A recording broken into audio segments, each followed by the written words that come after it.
Зголемувањето на старосната граница за пензионирање не смее да биде единствената мерка за стабилизација на пензискиот систем, сметаат експертите, откако вчера министерката за финансии Гордана Димитриевска-Кочовска изјави дека очекува ММФ да препорача таков чекор. Според нив, потребни се пошироки реформи, пред се зајакнување на приватниот сектор и подобро финансирање на пензискиот систем.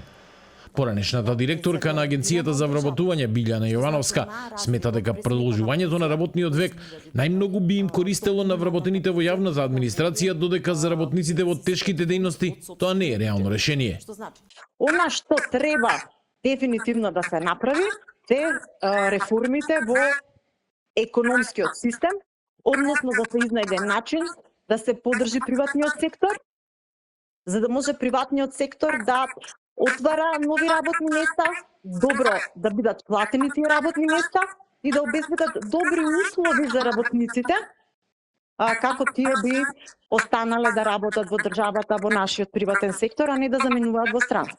Според даночниот експерт Славко Лазовски, Македонија тешко ќе остане надвор од европскиот тренд на постепено зголемување на старосната граница за пензионирање.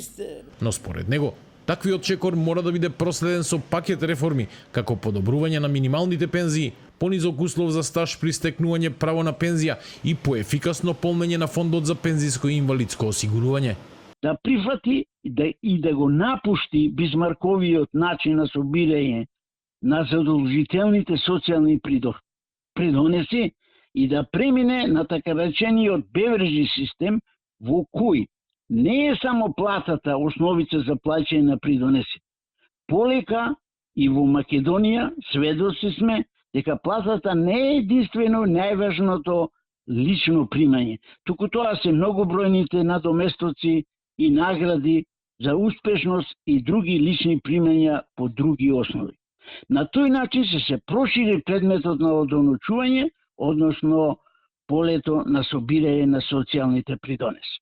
Министерката Димитриевска-Кочовска вчера изјави дека ММФ ќе направи анализа на целиот пензиски систем и ќе предложи можни решенија, но нагласи дека владата не е обврзана да ги прифати препораките.